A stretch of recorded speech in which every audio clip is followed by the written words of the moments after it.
Olá pessoal, estamos aqui com mais um Investe Amazônia Pod. Agradecendo aí a sua audiência que tem acompanhado todos os episódios, estamos chegando aí ao nosso 50º episódio da Investe Amazônia Pod. Bastante conteúdo, né? E conteúdos que a gente quer trazer sobre investimentos na Amazônia, sobre relacionamentos na Amazônia, sobre projetos na Amazônia, pessoas na Amazônia, como é que a Amazônia se relaciona de uma forma global e ao mesmo tempo age localmente.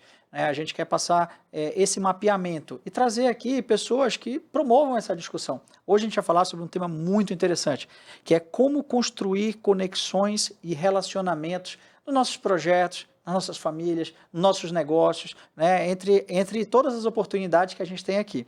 E vivendo todo esse mundo de tecnologia, porque a gente não pode desassociar hoje nenhum negócio e o nosso dia a dia da tecnologia que está disponível.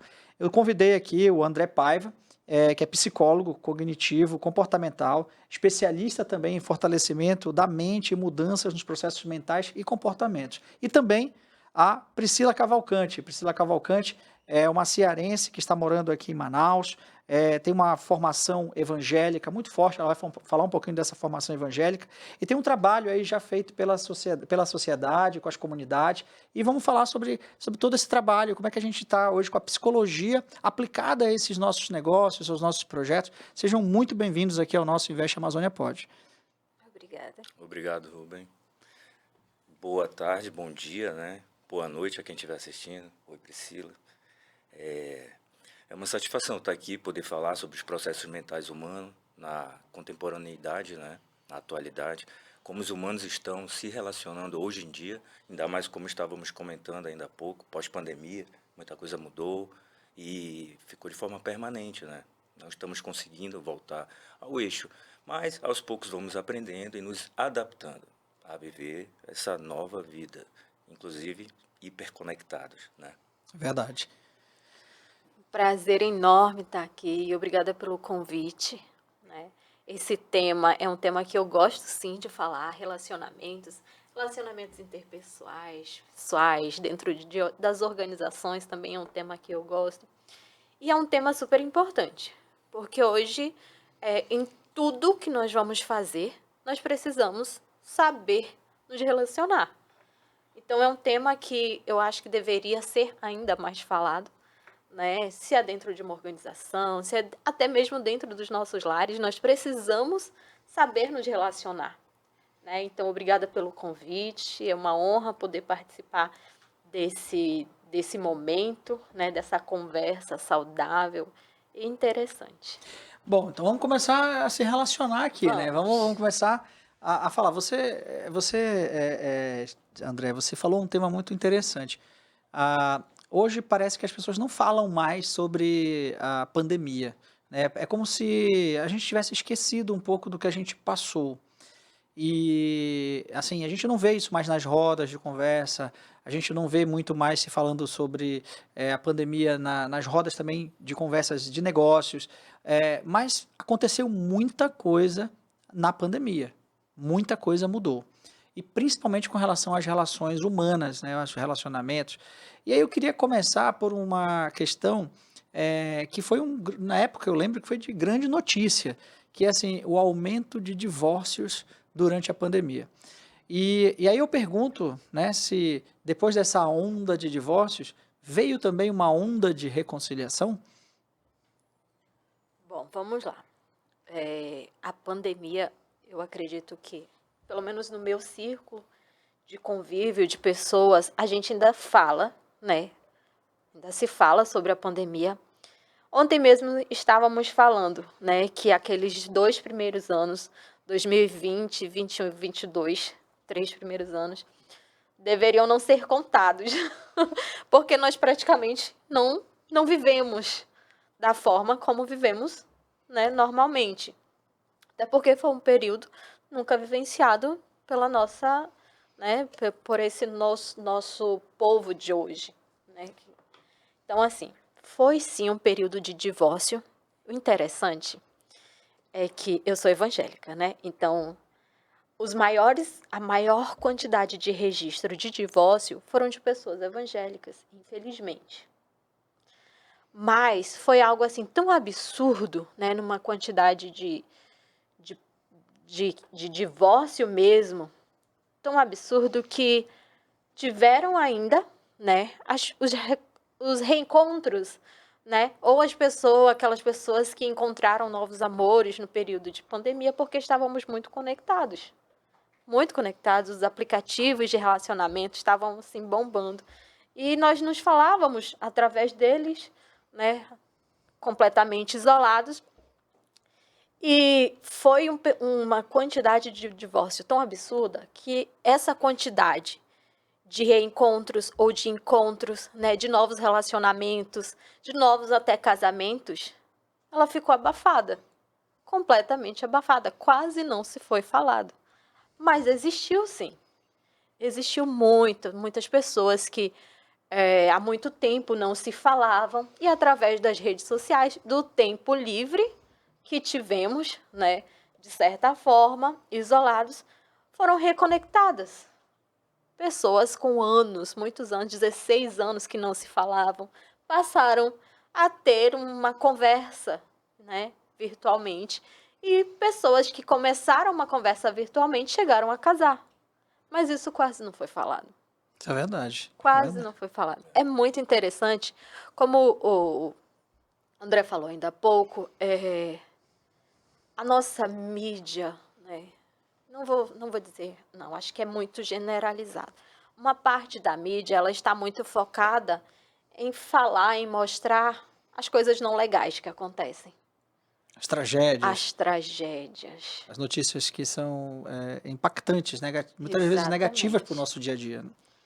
Então, assim, as coisas boas que aconteceram, elas foram abafadas por conta disso. Você acha que isso prende as pessoas nesse mundo negativo? Eu acredito que sim, que mexe com aquele lado que todo ser humano tem, que é o lado do medo. Mexer com medo, depois que você aprende a manipular o medo do ser humano, você consegue manipular através de notícias. E a mídia hoje em dia manipula, né? A maioria, não vou dizer todos, que se a gente generalizar alguma coisa, a gente vai estar se precipitando. Claro que existe, como nós estávamos conversando, repito novamente aqui, e você disse que tenta trazer a notícia de uma forma amena, coisas verdadeiras, coisas sinceras da Amazônia, de uma forma mais tranquila. É isso que está faltando para a gente. O que as mídias fazem hoje, em sua maioria? Catastrofiza algo que já é feio, que já é horrendo, e com isso eles conseguem prender a mente humana, porque vem aquele pensamento lá no profundo, tá pior que eu, então eu estou bem, sabe? Porque nós seres humanos, agora levando um pouquinho para a pandemia, linkando com a pandemia, o que acontece? Nós seres humanos, nós temos problemas para viver às vezes consigo próprios. Agora imagina ficar isolado durante 2 anos com um parceiro, uma parceira, uma outra pessoa do qual você só vê à noite, porque você acorda de manhã, vai deixar seus filhos no colégio, vai para o trabalho e a sua esposa faz a mesma coisa e você se vê à noite cansado e está tudo certo, vocês cumpriram seu dia, vocês estão com aquele sentimento dopaminérgico de dever cumprido. Aí, oi meu amor, tudo bem, tudo certo, como foi seu dia? Janta, faz o social, deita e dorme. Agora passar o dia todo com aquela pessoa do seu lado que já está tentando enfrentar os demônios dela, que são os pensamentos negativos, que todos nós temos, não é? Os pensamentos negativos, muitas vezes pensamentos intrusivos, que nem queríamos ter, que às vezes são jogados pela mídia, né? No nosso inconsciente. E aí com isso eles começam a manipular o ser humano, através das catástrofes. É interessante você colocar isso porque trazer do subconsciente para o consciente é difícil, né? Cada um tem o seu processo, cada um tem o seu tempo para tornar e perceber. Enquanto você falava, eu ficava pensando. E olha que nós estamos num ambiente de mídia, né? Aqui na Investe Amazônia Brasil, a gente quer divulgar uma Amazônia próspera, a gente quer divulgar projetos, né, iniciativas, pessoas, mesmo que a notícia seja ruim, mas a gente quer falar da solução daquela notícia ruim. Procurar soluções. Procurar como resolver aquilo e não ficar em cima da notícia ruim, que eu acho que isso é uma outra forma de também sair um pouco disso. Mas é interessante porque a gente tem esse espaço todo aqui, né? A internet, o YouTube e tudo mais, para falar sobre isso. E você deu uma dica super importante aqui, que enquanto eu te ouvia, já me gerou aqui assim do tipo, opa, a partir de agora, um insight, um gatilho do tipo, opa, já Eu que leio bastante, eu que estou sempre, né, conectado também, mas você me deu um gatilho aqui e já me fez tirar do subconsciente aquele momento a mais que a gente fica no celular, né, aquele momento a mais que a gente não vê passar a hora e quando vê já está atrasado, já sai correndo de casa, já, enfim. É muito interessante você colocar isso. Isso tem sido cada vez mais comum, esse problema de as pessoas estarem vendo tudo de forma catastrófica. Vocês estão vendo isso nos consultórios, você tem visto isso nas relações ao redor de vocês, nas famílias que vocês também se relacionam? Olha, Rubem, essa questão é um pouco delicada, né, de se falar. Existe, sim, essa questão catastrófica das pessoas catastrofizar, né, pequenos problemas. Isso existe muito. A questão da tempestade no copo d'água.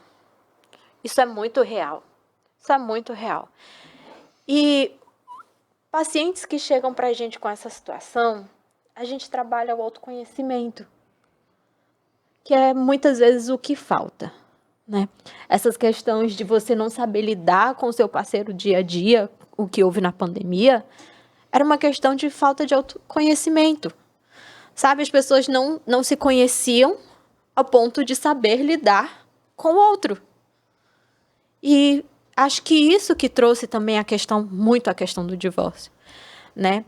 E quando tem algo que mexe lá no nosso inconsciente e rapidamente traz para o nosso consciente, é algo que precisou apenas de um estalo para trazer. E geralmente não são coisas boas. Né? Não são coisas boas. O consciente é algo para onde vai o que a gente reprime, né? São coisas que nós evitamos tocar no assunto, nós evitamos nos deparar com aquela situação. Pandemia. Hoje muita gente não fala na pandemia. Por quê? Porque querem esquecer. Mas não é esquecendo algo tão importante que aconteceu negativamente que a gente vai resolver. Hoje tem muita gente ainda traumatizada, trazendo sequelas pós-pandemia. Foram prejudicadas nas habilidades sociais. Hoje tem pessoas que sofrem, né, de ansiedade, sofrem de depressão, ainda decorrente de algo anterior à pandemia, mas que a pandemia veio e foi o gatilho ali negativo, que ativou e está até hoje. E essa questão da saúde mental, ela realmente é um problema mundial, né? Hoje a gente vê dados não só em consultórios, né, em clínicas, mas também nas empresas. As organizações têm procurado bastante criar programas de saúde mental.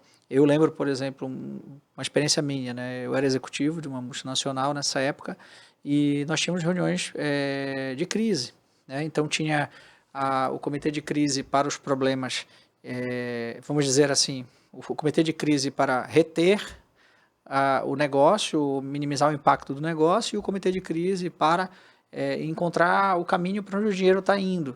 Né, e isso se subdividia em várias outras reuniões. Mas como executivo, nesse momento até então, não era tão claro a preocupação da cabeça, da saúde mental do executivo, porque a gente tinha que tomar decisões sobre uma série de pessoas, né, de funcionários, de colaboradores. Como é que vocês veem isso hoje, né? Vocês que estão acompanhando mais próximo aí das organizações, vocês veem que isso se tornou algo estratégico? Porque nós aprendemos durante a pandemia, assim, foi o gatilho, foi o estopim para que a gente cuidasse da saúde mental das pessoas. E hoje, como é que isso está estruturado? Vocês têm visto isso de forma mais estratégica, de forma muito mais aberta? Como é que se está vendo isso nas organizações? Eu tenho pacientes, né, com síndrome de Burnout, e que foi, sim, causado desde o começo da pandemia, né, pessoas que trabalhavam remotamente, né, e quando voltaram, adoeceram com o burnout, né, que é uma síndrome de adoecimento causado dentro das organizações. Tenho pacientes que tiveram, sim, que ser afastados pelo adoecimento dentro da organização, por pessoas que não souberam lidar depois de tudo isso com as consequências da pandemia, né? As situações que foram causadas devido ao tempo de afastamento. E tenho pacientes que estão sabendo sim lidar muito bem com toda a situação, com tudo que foi criado, com todos os problemas que foram criados. Tenho pacientes que aprenderam a lidar com isso e hoje estão caminhando muito bem. Mas sim, Rubem, dentro das organizações, nós tivemos muito adoecimento. Muito adoecimento. Desde o cargo mais alto até o cargo mais baixo. Em todos os níveis. Pessoas que, por isso aqui, né, fizeram um grande problema, não conseguiram resolver suas dores, né, seus traumas. E nesse período de pandemia, sofreram muito. Mas sim, estão sendo tratadas. Olha, esse período de pandemia para as organizações trouxe, assim, muitas dificuldades, né? Muitos obstáculos para as pessoas, para os seus colaboradores, ao retornar. Mas aí, o que as organizações hoje estão fazendo? Elas sim estão preocupadas com essas pessoas. Existem aquelas que estão preocupadas, né? Apenas num papel, de dizer que, sim, a gente tem um trabalho com o colaborador. Mas hoje, eu acredito que a maioria das empresas estão, sim, preocupada com os seus colaboradores.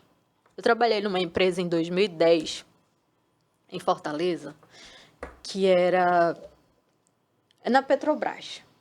E lá, em 2010, já existia um espaço de massagem, já existia um espaço de descanso, já existia um tempo legal para você descansar após o almoço. Ou seja, lá já existia, sim, a preocupação com o funcionário. E hoje nós vemos muitas empresas inserindo isso nas suas empresas, o que é muito legal. É o cuidado realmente com o funcionário, com o ser humano, que é necessário ter. Vocês acham que as relações ficaram, trazendo aí para a nossa realidade, vocês acham que as relações melhoraram nesse ambiente corporativo ou elas estão, de certa forma, ainda intoxicadas?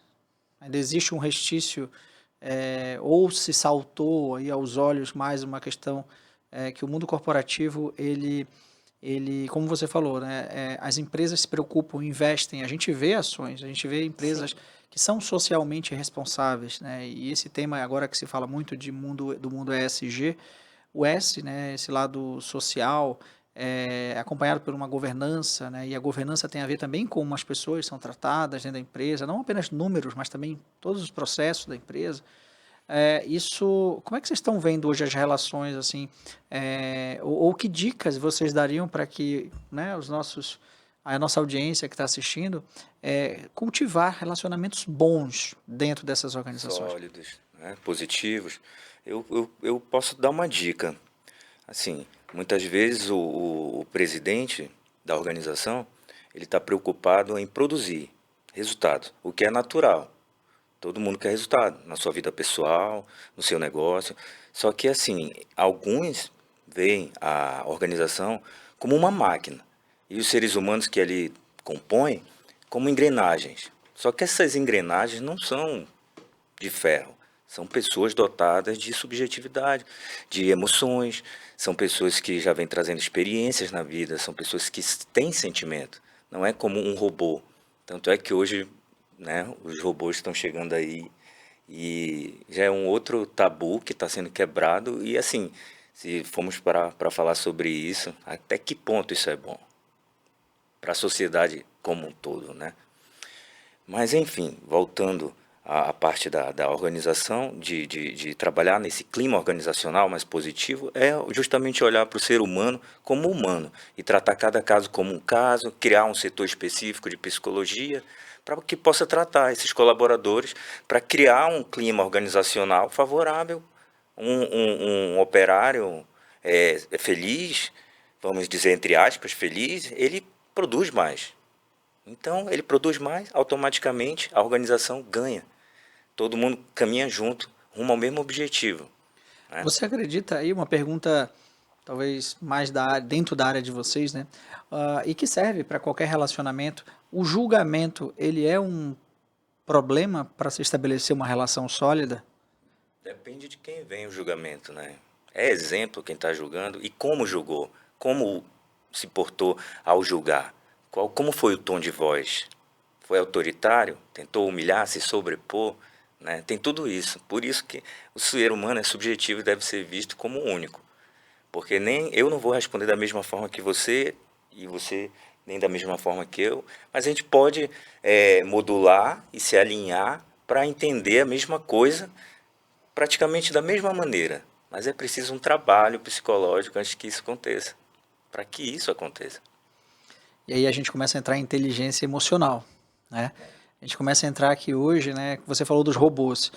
Inclusive, outro dia a gente está falando de profissões do futuro, já está tendo uma discussão sobre o psicólogo de robô. Né? Daqui a pouco o robô, que é exatamente isso, treinar o robô sobre comportamento, sobre o tom de voz, sobre as palavras, né, colocadas. Já pensou? Até que ponto? Já pensou? Pode ser bom. Quando a gente assiste muito esses filmes, é algo que causa um pouco de medo. Não vou mentir, tenho um pouco de medo sobre a que ponto nós vamos chegar com tanta tecnologia. É verdade, existe um limite de ética, né, até disso tudo. A ética deveria ser cumprida, né? A gente sabe que algumas corporações grandes pulam esse muro, né? Burlam a regra. Mas assim, hoje tem, como tu falou aí, o robô psicólogo. Hoje não tem, mas querem que tenha. Vai depender da gente. Mas já estão vamos lutar criando... que nem o exterminador do futuro. Que nós vamos ser os exterminadores. Já estão criando já a inteligência artificial para tudo isso. Tem o ChatGPT, ele já conversa com as pessoas, ele banca o terapeuta. Só que nunca vai substituir alguém que possa ser empático contigo, assim, da forma que tu sente. Eu tentar me botar no teu lugar, para sentir o que tu sente, sentir aquela emoção e, pô, a emoção é essa. Vamos trabalhar a tristeza que está ligada a um abandono lá atrás, sabe? A uma perda. Forma humana. Na forma humana mesmo de ser. Tanto Entende? que hoje ainda não existe nem a formação de psicologia online. Não existe, né? Ainda não é reconhecida pelo MEC. Esperamos que não seja, né? Mas a tecnologia é algo que está cada vez mais,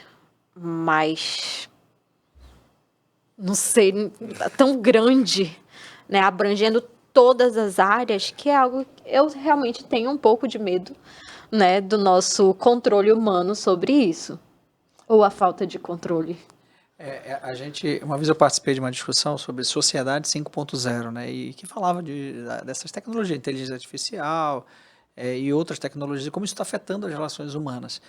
E uma coisa que o robô, ele, pelo menos até hoje, né, ainda não foi ensinado é a sonhar. Então, e a ambiguidade que o ser humano tem. Aqui a gente está batendo um papo aqui, mas você está pensando na prova que você vai ter daqui a pouco. É verdade. A gente está conversando aqui, você está preocupando talvez em ir para academia mais tarde. Então, esse pensamento ambíguo, né, e a capacidade de sonhar, talvez até então não tem inteligência artificial, não tem robô que consiga fazer. Mas é interessante falar dessas novas profissões, porque também é uma realidade. Tem uma frase que eu escutei de um alto executivo de uma empresa que trabalha com pesquisa de tecnologias no mundo inteiro, chama Gartner. E ele disse o seguinte, eu não lembro exatamente o nome dele agora.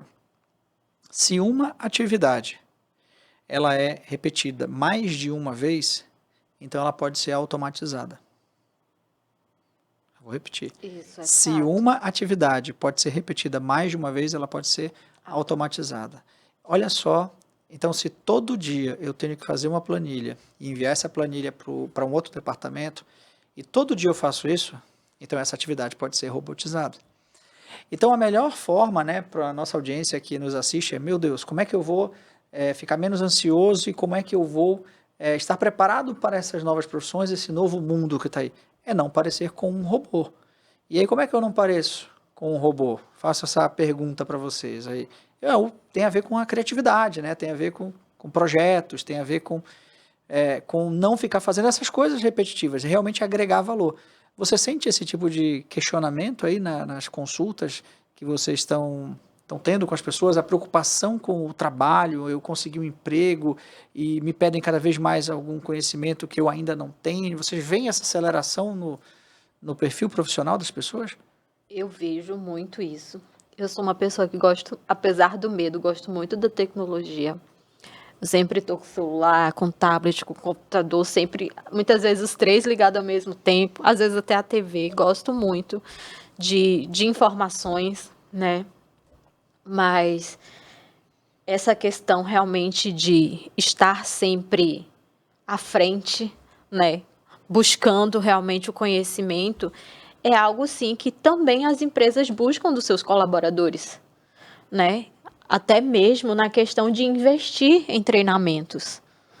Treinamentos, seja os treinamentos emocionais, as empresas hoje investem nos conhecimentos intelectuais. Hoje você não faz uma prova sem conhecimento, sem ter conhecimento intelectual, sem um conhecimento social. Hoje você não faz, né? Então, sim, a gente vê muito isso, a exigência desse conhecimento, né, intelectual realmente é muito, e vai ser cada vez mais exigido, buscado, procurado.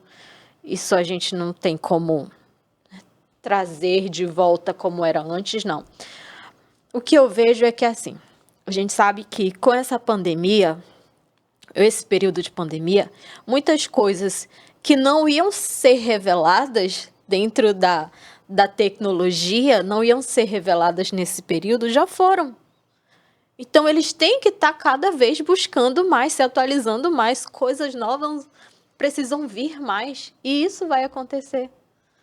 Vai acontecer, um celular, daqui a pouco ele faz tudo. A questão da projeção de imagem, de você estar no outro lugar, isso daqui a pouco vai se tornar real. E nós precisamos nos atualizar. Nós precisamos nos atualizar. E aí, falando para vocês, para a profissão do psicólogo, vocês dois aqui estão representando, né, toda uma comunidade aí que está trabalhando. O que mudou para o psicólogo?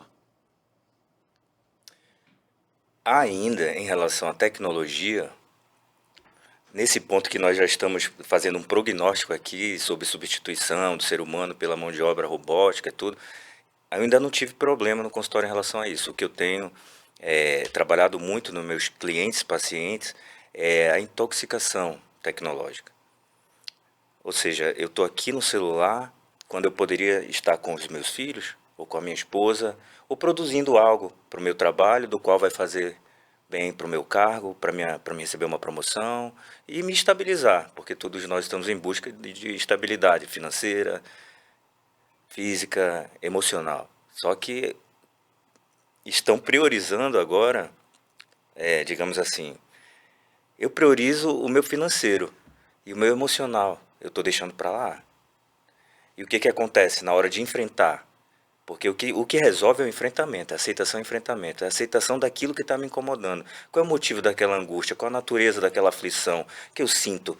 Em vez de eu parar para pensar, refletir, não, eu vou para o celular. Eu entro em vídeos dopaminérgicos, que não vão me trazer nada. Eu fico ali passando o dedo a noite toda, com aquela sensação de que algo mágico vai acontecer e vai mudar a minha vida. E eu, no final da noite, eu estou desgastado, estou cansado, improdutivo e nada mágico aconteceu, nada mudou minha vida e, se duvidar, até piorou, porque eu perdi um tempo vital. Tempo é dinheiro para algumas pessoas, mas eu costumo dizer que tempo é vida. Eu acho que você tendo vida, você tem o resto todo, né? Tempo é saúde, né? Tempo é saúde. E as pessoas estão pulando etapas. Agora, tempo é isso. Vamos produzir, vamos fazer isso, porque tempo é dinheiro. Mas espera aí, tempo é saúde. Vamos cuidar da saúde? E aí a gente ganha dinheiro, porque vai estar todo mundo feliz e se sente recompensado. Entende? Então a tecnologia está atrapalhando as pessoas nesse ponto. No ponto excessivo da superinformação, hiperconectividade. Eu recomendo muito para meus pacientes. Desintoxicação tecnológica. Que é isso? É toda noite, se tu dorme 10 horas da noite, 9h15, dá tchau para todo mundo. Ah, mas eu trabalho com celular. Tá bom, mas até que ponto esse celular está te fazendo bem? Até que ponto o trabalho está indo para a cama contigo e está tirando o teu sono? Vamos discernir e diferenciar. Ah, tá me atrapalhando aqui, realmente. Então, adianta um pouco que tu pode. Ah, mas eu não tenho tempo. Então, vamos ver de onde tu pode tirar tempo. Aonde tu está perdendo tempo. Aí a gente vai atrás de soluções. Pô, eu perco tempo vendo vídeos do TikTok. Mas pra que tu é TikTok? Não, acho engraçado. Mas tá, o que tu traz de bom dali? Ah, então pronto, vamos eliminar isso, o que tu acha? E vamos trabalhar isso agora? Aí você consegue. 9h15 sair do celular, você não acha? É verdade. Então comece a fazer a partir de hoje desintoxicação tecnológica. Você consegue dormir bem, que dormir bem é primordial para a gente acordar bem e produzir bem, né? Então é o que eu recomendo muito em relação à tecnologia, né? Até esse ponto é o que está atrapalhando.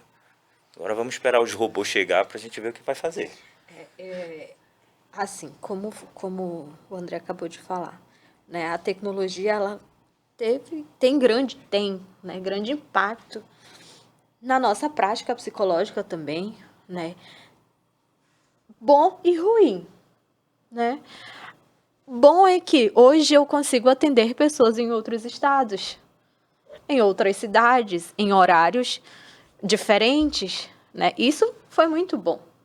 A terapia online, né? Embora nós precisamos nos especializar também. Não é você só se formar psicólogo e atender online. Existe também um treinamento, existe toda uma questão ética para você atender online, né? Mas isso teve uma grande transformação, né, no atendimento psicológico, da forma que nós passamos o tratamento e da forma com que os nossos pacientes recebem. Isso é algo muito positivo, né? A terapia online, ela trouxe assim um grande avanço, né? Até muitas vezes até a questão de pessoas que jamais imaginariam conseguir fazer uma terapia por conta de horários. Hoje elas conseguem sim fazer uma terapia online em casa. As plataformas de gestão, né, também que nos auxiliam dentro das nossas questões de gestão com os nossos pacientes, na nossa educação, nas nossas especializações. Isso também foi muito bom que a tecnologia trouxe. Hoje nós podemos, sim, participar de cursos, mentorias dentro da área da psicologia e que a gente, talvez antes ou sem essa tecnologia, a gente não pudesse, né? Então, isso foi muito bom. Você sabe que eu fiz terapia sempre online. E eu nunca conheci a minha psicóloga pessoalmente. E ela veio uma vez a Manaus e nós não nos conhecemos. Eu acho que eu estava viajando, eu estava em alguma situação, mas nós não nos encontramos, né? Um abraço, Carmen, mandando aí um abração para ela. E falando sobre terapia, todo mundo fala, né, que todos deveriam fazer terapia. Existe uma idade para começar a fazer terapia? Eu acho que uma idade não existe. Eu estava conversando ainda há pouco com os meninos lá fora e algumas pessoas falam assim que todos precisam de terapia. Eu costumo dizer que nem todos precisam. Não é todo mundo que precisa de terapia. Mas seria bom se todos fizessem. Nós viveríamos num outro mundo, com certeza, né? Não digo que todo mundo realmente precisa, não. Mas se todos fizessem, nós éramos mais leves, vivíamos de uma outra fé, muito mais bem resolvido. Por quê? Porque nós íamos nos conhecer. Iríamos passar a tratar um outro melhor. Como seria esse mundo Nossa, em que cada um será soubesse, que é possível imaginar? Né? É uma utopia, talvez. Qual foi a hora que nós não pensamos nisso e tomamos a direção errada? Você né? sabe que assim, a minha família, assim, eu admiro a terapia e é busca de autoconhecimento, né? As minhas filhas fazem terapia numa busca de autoconhecimento. E assim, eu perguntei da idade porque eu falei, poxa, acho que a minha filha é mais nova, né? Eu falei, vamos colocar ela na terapia, né? Eu decidi com a minha ex-esposa. Falei, vamos colocá-la na terapia para ela começar a aprender essas questões de relacionamento, a adolescência, ela vai começar a construir a identidade dela ali na adolescência, a fase adulta. E, olha, foi assim, as minhas duas filhas começaram na adolescência a fazer terapia. E foi um dos melhores investimentos que eu posso dizer, Acredito. além da escola, além de tudo, mas os melhores investimentos que a gente pôde fazer pelas nossas filhas, no caso, foi esse. Acredito muito. E nas conversas, nos temas que eu sempre estou com elas, eu vejo a maturidade delas. Eu vejo como elas se colocam nas situações. Eu vejo como elas sabem o local delas, local de fala, onde elas estão, por que aquilo acontece, quais emoções delas, assim.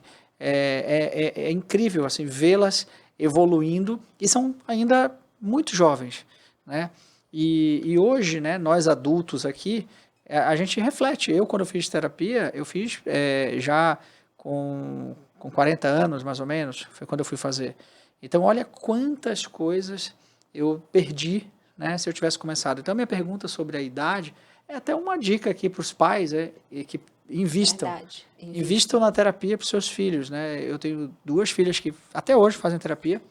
E como é o que você falou, como que o autoconhecimento delas, né, e como elas se relacionam comigo, com a mãe, com os outros, eu vejo assim vejo essa diferença, né? Poxa vida, aqui Os conflitos na adolescência, que são muito difíceis, elas vão saber lidar muito melhor com isso. Isso não evita conflitos. A terapia ela não evita conflitos, mas você aprende a resolvê-los de uma forma mais tranquila, mais suave, sem sofrimento. Né? Então, assim, já pensou, se todos os nossos adolescentes fizessem terapia, nós teríamos, daqui a pouco, adultos todos saudáveis, sem traumas, sem situações complicadas, né? Seríamos realmente muito melhores. Isso é fato. E isso é fato, não tem como negar. Aí, assim, quando você falou sobre a questão de idade, né? Nós, sim, a psicologia, ela atende crianças, né? Não existe uma idade realmente específica, mas existem as situações, né? Já atendi uma criança de 7 anos e foi o que me fez não atender mais crianças. Porque quando nós atendemos crianças, nós precisamos lidar com os pais. Muito raramente os pais aceitam as situações e ajudam no tratamento das crianças. Já adolescentes, a partir dos 16 anos, é algo que eu gosto de trabalhar, a partir dos 16. Porque esses adolescentes, eles vêm com algo que eu vivenciei e não sabia resolver. Mas eu aprendi e hoje eu consigo realmente ajudá-las. E é tão bom quando você atende uma adolescente, depois ela chega e fala assim, olha, foi muito bom. Eu fiz assim como a senhora me explicou e eu fiz do meu jeito, mas foi muito bom, deu tudo certo. Isso é muito bom de ouvir, Rubens. Muito bom. E você falar assim que as suas filhas fazem, e você vê a evolução desses adolescentes. É muito claro, um adolescente que faz terapia. Você percebe, né, como ele consegue ajudar até o outro, o colega, a resolver situações da adolescência, que é um período que não é tão fácil, né? Mas é muito bom a terapia. Vê, assim, a terapia, ela é indicada para todos, porque traz autoconhecimento. Autoconhecimento traz autocontrole. E se você está diante de uma situação de conflito na vida, você tendo autoconhecimento e um autocontrole, você vai dar uma melhor resposta para aquela situação. Então, é como a doutora também falou, não é evitar. Na terapia, a gente não vai evitar que os problemas da vida aconteçam, porque existem coisas que estão no nosso controle e existem coisas que estão fora do nosso controle. Então, quando acontece algo fora do nosso controle, se eu sou terapeutizado, como diz minha amiga Samisa, eu vou dar uma melhor resposta, porque eu vou ter um controle das minhas emoções, um autoconhecimento, e o autoconhecimento traz autocontrole. Então, a terapia, ela é para todos, para todos. Você sabe que é interessante que assim, a gente falou aqui de jovens, né? E eu digo porque a gente eu vivi isso com as minhas filhas e aprendi muito, e o fato também de eu fazer terapia ajudava muito, né, a gente a evitar alguns problemas que eu acho que é legal a gente compartilhar aqui. Que muitas das vezes a pessoa vai na terapia, recebe aquela injeção ali de autoconhecimento, né, de questionamentos, para que ela passe a tomar os novos comportamentos, as novas atitudes, mas se ela não tem uma rede de apoio, ou se ela vai para ambientes doentios, né? Como é que fica isso, né? Como é que... Porque você sai do consultório, eu imagino assim, né? Sai do consultório, aí de repente Volta você para o ambiente volta para o adoecido. ambiente adoecido. Então, assim, por exemplo, quando eu fiz a terapia e conversando com as minhas filhas, eu sempre percebi, eu sempre detectava isso, que o nosso ambiente seja cada vez melhor, que o nosso ambiente seja cada vez melhor. Mas já existia um gatilho de evitar qualquer situação de que a gente pudesse ter um ambiente doente, né? Ter um ambiente com dificuldade de conversar. E eu te falo, olha, hoje o meu maior orgulho é ter sentar e conversar com as minhas filhas. É sair para jantar com elas e conversar. Minhas filhas vão bater papo. Vamos, Outro nível. cara, é outro nível. Os homens que forem se relacionar com elas, que estejam preparados, que também estejam com a terapia em dia. Não, quando eu falo do autoconhecimento, né? Que vão conhecê-las aí, tem namorado, estão naquela fase e tal. Mas é importante isso, acho que deixar essa mensagem aqui, que pais invistam. E segundo, pais observem o ambiente que recebe, né, esse filho, acolham num outro ambiente, eu procurar realmente transformar, senão, e a rede de apoio, que eu acho que é importante também, né? Sim, rede de apoio. Às vezes a gente trabalhar na terapia com alguém que vai voltar para um ambiente adoecido e não tem uma rede de apoio, é um trabalho mais prolongado. Mas é possível também que essa pessoa fique tão forte emocionalmente, tão forte mentalmente, que ela vai conseguir entrar naquele ambiente adoecido e não sangrar.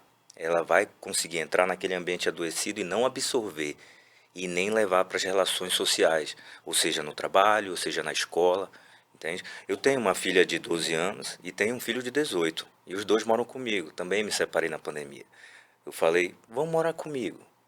Eu vou ter que abandonar certos hábitos para adquirir outros, mas vai ser divertido, vai ser legal, vai ser diferente. Então eu converso com a minha filha de 12 anos que se eu botar ela aqui na mesa, tu falando das tuas filhas, ele me lembra da minha, é inevitável. Ela vai conversar, ela vai fluir como um adulto. Não que ela já pense como adulta, ela é uma criança. Eu falo, tu ainda é criança. Não, não sou criança mais não, tu ainda é pré-adolescente, tá? Não, tá. A gente vai conversando, ela tenta me desdobrar. Eu falo, nossa, tô criando um monstrinho, brincando, né? Tô criando um monstrinho, porque todo dia eu tô conversando com ela e com ele, com ela e com ele. Só que como assim, mulher, eu acredito que o sexo feminino é mais emotivo, né? Acredito eu. Sim, nós somos delicadas, sim. Isso, e E merecem ser continue bem nos cuidadas, tratando bem assim, por tratadas, favor. né? Os homens têm preconceito de fazer terapia? Os homens têm preconceito de procurar ajuda para melhorar os seus relacionamentos? Tem, Tem. tem. É porque a sociedade vê o homem como um cara que tá ali para sofrer e não pode chorar, não pode reclamar. Não tô dizendo que você que é homem vai andar chorando por aí também, viu? Escolha bem o lugarzinho que você vai chorar, chore e pronto, porque você também passa por dores, você também enfrenta situações horrendas, horríveis, desgastantes, angustiantes. Só que nós somos vistos como um sexo forte. Será que as mulheres veem, às vezes, que o homem chega em casa que ele ensanguentado, ferido, e será que as mulheres, né, aí falando de relacionamento mesmo, de casal, Boa pergunta. Doutora, responda como Olha, Rubem, eu acredito sim que as mulheres veem, mas por essa questão, né, já formada de que o homem, ele é o homem, ele não pode sofrer, ele não pode chorar, eu acho que a mulher muitas vezes ela evita falar algo que possa até ferir o ego masculino, né? Mas uma questão é certa. O homem, sim, ele tem um certo preconceito em fazer a terapia. Nós temos muito mais clientes, pacientes, mulheres, né, do que homens. Mas os homens que fazem a terapia, eles resolvem os conflitos mais rapidamente do que as mulheres. As situações que eles nos trazem são resolvidas mais rapidamente do que as mulheres. assim, talvez as mulheres ficam mais vivenciando o problema. Eu acredito que por essa questão de emoções, né, de sermos mais emotivas, delicados, talvez leve um pouco mais de tempo, né? A mulher gosta mais de conversar também, né? Um pouco mais de ser mais ouvida. Então a dica aí é assim, homens, não dê a solução logo de imediato, né? Não. Porque se a mulher trouxer um problema para o homem, ele resolve, ele vai dar a solução. E ela fica chateada. Mas isso é verdade. Aí ela fica chateada, né? Mas isso é verdade. Então a gente tem que também Fazer o jogo. Faz um joguinho. Às vezes as mulheres também gostam disso, né? As mulheres gostam realmente de serem cuidadas, né? De terem um certo cobertor sobre elas, de cuidar, de carinho, né? E elas esperam isso do homem.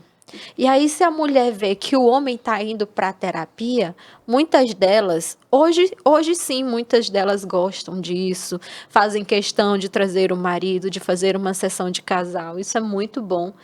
Mas muitas ainda também têm esse certo preconceito, até as mulheres, de dizer, cara, tu tá indo fazer terapia, sabe? Existe ainda isso, infelizmente. Mas os homens que realmente nos chegam no consultório com as situações, eles resolvem os conflitos muito mais rápido. interessante, né? A capacidade de enfrentamento da guerra do homem é maior. E falando, a gente está em pleno mês aí de namorados, né? Como é que vocês veem mês de junho, mês romântico? Como é que vocês veem aí hoje os relacionamentos com toda essa... Aí vamos trazer a mídia, né? Vamos trazer tudo que a gente está vivenciando e vivendo de transformações da sociedade. Como é que vocês veem hoje os relacionamentos? É tênue a linha dos relacionamentos saudáveis hoje. Não duram muito. Por quê?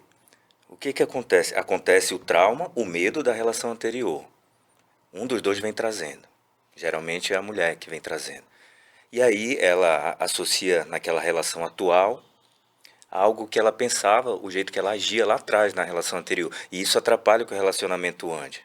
Isso é uma questão psicológica. Agora tem a questão tecnológica e a questão comportamental. Ou seja, se eu estou no relacionamento, eu sou bem pontual em questão a isso. Se eu estou no relacionamento, meu comportamento tem que mudar. Meu comportamento tem que ser outro. Eu não posso mais estar naquela roda de amigos que tem um mindset, que tem uma mentalidade despreocupado. De ter uma mentalidade de solteiro, não despreocupado com a vida, mas eu digo assim, uma mentalidade que não tem que se preocupar que tem uma namorada. Agora, hoje eu estou namorando, a minha mentalidade tem que ser outra. Pô, tem uma namorada. Não pode mais curtir aquela Não foto. não posso mais curtir foto, às vezes é só uma curtida. Não quer dizer que por trás dessa curtida tenha Isso é importante. entendeu? Não venha carregada de intenções. Às vezes é só uma curtida, porque o homem também é muito capaz de controlar seus impulsos.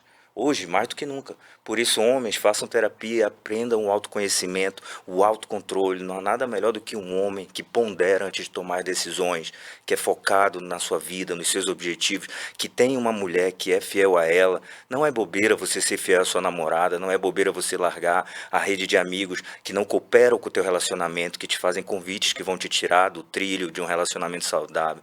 Mude seus hábitos, mude seu comportamento e não erre, procure não errar. E assim, se um dos dois errar, que não seja você, né? E assim, muita gente se sente culpada com esse negócio de erro, mas não foi eu que errei, peraí. Quem errou foi ela, quem errou, vamos botar nos ambos, quem errou foi ele, quem errou foi ela. Então por que eu vou me sentir culpado? Por que eu vou me sentir a vítima? De certa forma, eu fui vítima porque eu depositei minha confiança, alguém me enganou. Mas não, vamos olhar por outro lado. Eu mantive a postura, eu mantive uma conduta idônea, então eu sou honrado. Quem não tem honra é quem errou. Você se cura de um relacionamento frustrado pensando desse jeito. Agora, quando você sai de um relacionamento se achando vítima, você leva aquela carga emocional para o próximo relacionamento. E aí se perpetua um ciclo disfuncional de relacionamento. Enquanto não se resolve... Vai levando. E hoje para os solteiros, aproveitando aí, para os solteiros, assim, qual a dica ao sair, ao se aproximar, há uma conversa que se desencante naturalmente? Existe, eu não quero falar aqui de truque, de dica, de técnica, ninguém que é coach de relacionamento, mas eu estou falando de realmente uma relação que, para quem busca relações duradouras, né? Eu vou dar o meu exemplo, né? Eu vejo assim que para mim, sempre que eu busco, seja um ambiente de trabalho, agora eu não estou solteiro, mas se eu estivesse solteiro, eu sempre teria a intenção, sempre na minha cabeça, a intenção de conhecer a outra pessoa, de ter uma relação duradoura, né? Nunca é para estar numa relação de superficial. E eu vou dar uma coisa uma dica aqui, uma coisa que eu vivi, né? E aí minha pergunta é sobre essa dica, né? Eu tô para vocês irem pensando na resposta. Essa dica de duas pessoas vão se conhecer. Eu fiz um curso uma vez no meio desse curso a gente parava para ter uma dinâmica de interação social entre as pessoas que estavam fazendo esse treinamento. E uma interação social que até hoje eu não esqueço era de você conversar com a pessoa que estava do teu lado. E ao conversar com a pessoa do teu lado, tinha muita gente que conversava de lado, tinha muita gente que olhava para baixo, e o exercício era exatamente parar de frente com a pessoa, um com o outro, olhar nos olhos de um e do outro e conversar.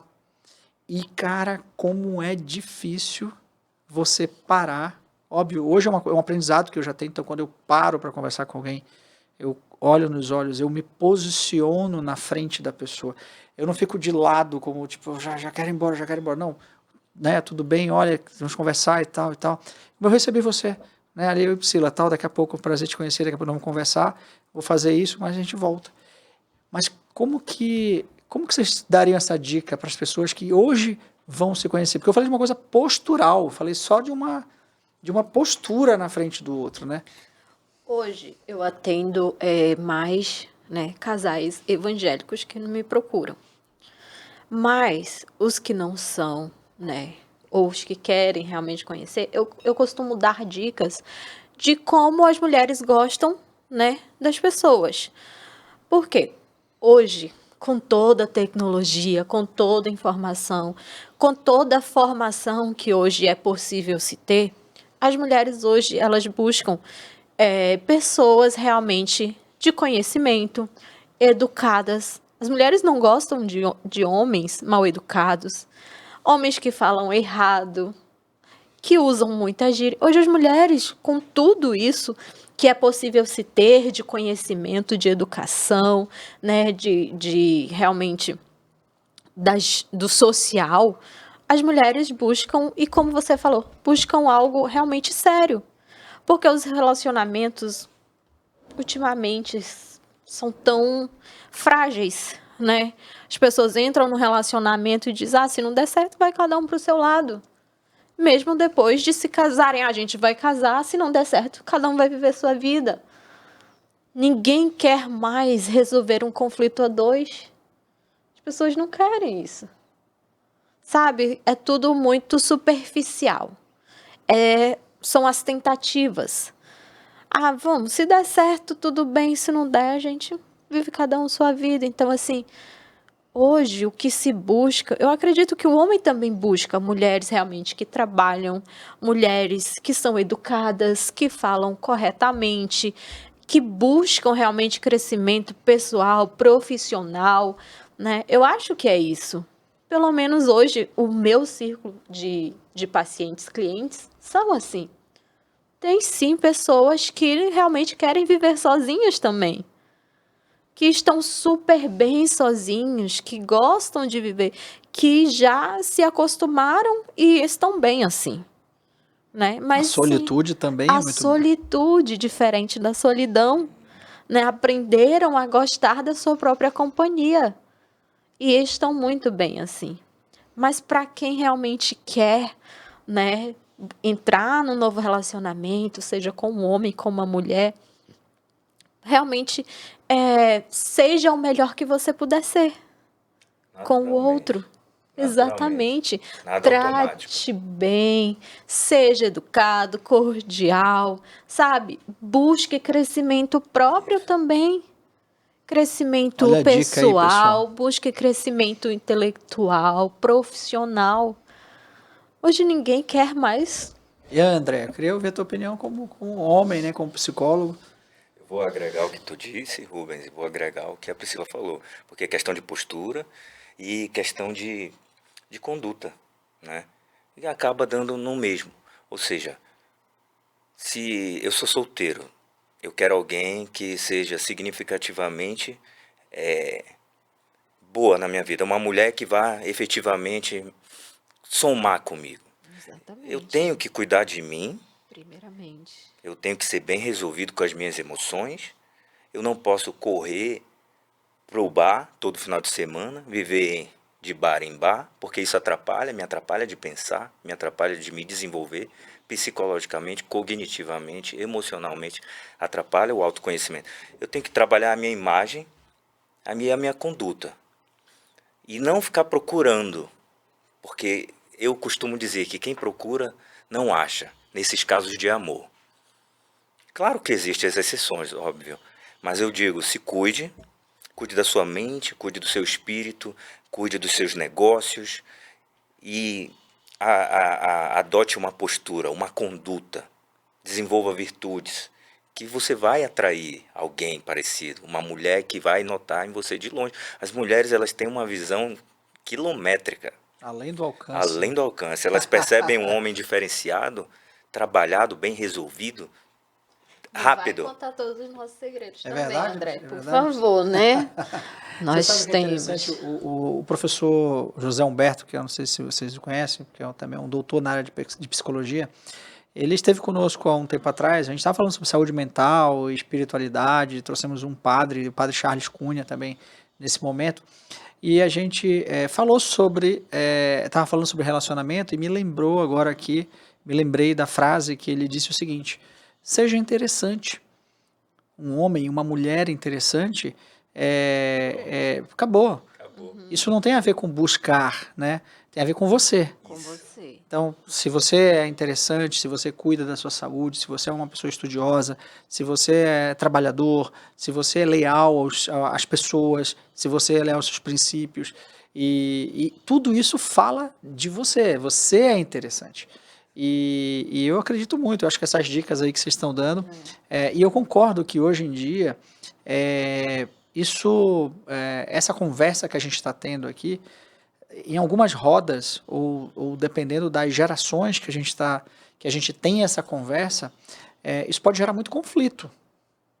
Porque é um concordo, não concordo, é um discordo, é isso, um é aquilo. E eu acho que o senso comum tem que ser algo como isso, tipo, cada um tem que ser interessante, cada um tem que se conhecer, né, para que cada um projete o que tem de especial. E não que ninguém seja, e não que sejam perfeitos, né? Ninguém é perfeito, mas eu acho que a autenticidade vai tá ali presente também como um diferencial. Então, excelentes dicas aí que vocês deram, que vocês trouxeram. Isso no ambiente religioso, como é que fica a espiritualidade, a questão religiosa com o mundo, aí com os relacionamentos? Eu costumo não misturar. Realmente, né, a questão religião com o relacionamento. Por quê? Porque nós temos o livre-arbítrio. Mas nós costumamos também fazer propósitos, saindo um pouco da psicologia, claro, né? Fazer os propósitos. Você vai fazer o seu propósito dentro da sua área espiritual. Se você é evangélico, faz um propósito com Deus. É isso mesmo que você quer. Apresente para Deus. É assim que nós tratamos. Mas nós sempre separamos. Separamos a questão de relacionamento. Relacionamento, você tem a sua escolha. Deus não vai interferir nisso. Não de forma nenhuma. E nem bote a culpa em Deus se você fizer a escolha errada. Não é interferência dele. Mas nós sim trabalhamos a questão religiosa separada. Então, Né? se o propósito for encontrar alguém, a pessoa pode ali colocar, olha, Senhor, eu gostaria de um... Apresenta para Deus. Apresenta ali como que você gostaria que fosse uma pessoa na Sim. sua vida. A Bíblia também fala assim, pedir, dar-se-vos-á. Olha aí. Né? Então, dica, nós pessoal. também cuidamos da parte religiosa, espiritual, mais separada da psicologia. Né? De forma nenhuma a gente costuma interferir. Olha, a gente está chegando aqui no final, e esse tema, como eu falei, a gente vai falando e é rápido, né? Mas eu queria que vocês falassem um pouco, desse aquela dica, né, agora falando de um relacionamento de uma forma ampla, porque você não é uma pessoa no trabalho, uma pessoa em casa, uma pessoa no seu relacionamento de namoro ou de casamento. Você é uma pessoa, você é um ser humano.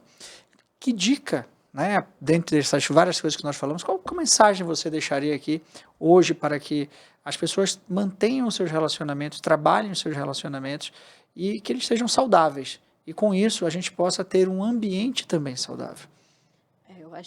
Eu acho, na minha visão, a principal dica é busque o autoconhecimento. Autoconhecimento, né? Conheça as suas necessidades, as suas vontades, os seus desejos, né? E aí sim, realmente, depois de você conhecer, você vai aprender sim a buscar o que realmente você quer, vai aceitar quem você é, né? Para realmente ter um relacionamento saudável. Uma vez eu ouvi um professor falar que o melhor elogio que ele poderia ouvir é: você é uma pessoa ética. E aquilo eu guardei para mim, né? E ser uma pessoa ética é tudo aquilo que nós falamos ainda há pouco. É um conjunto realmente de padrões, de conduta. É ser realmente uma pessoa que sabe se comportar, que ela é a mesma pessoa em casa, no trabalho, numa faculdade, onde quer que ela vá. É autoconhecer-se.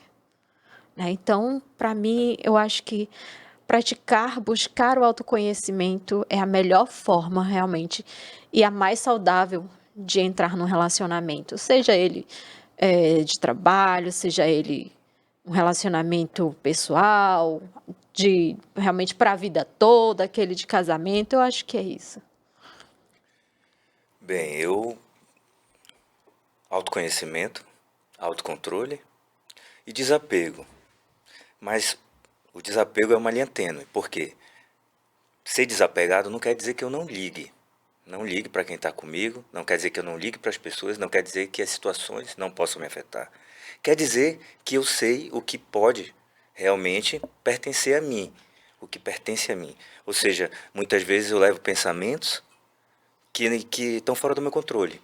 E eu quero exercer esses pensamentos sobre a outra pessoa. Então, a partir daí, eu saí da naturalidade das coisas. Eu comecei a forçar situações. E a partir desse momento, eu começo a amarrar os meus pensamentos em uma só direção. E essa direção, às vezes, nem é saudável. Então, quando você trabalha o desapego, você consegue ser quem você é, desde que você seja alguém que vale a pena, né? Você deixa aí tudo que não te serve, tudo que não quer ficar, você deixa aí e desapega do que não te agrega, porque naturalmente, e trabalha em você, e naturalmente as coisas vão acontecer. Naturalmente você vai se tornar alguém interessante.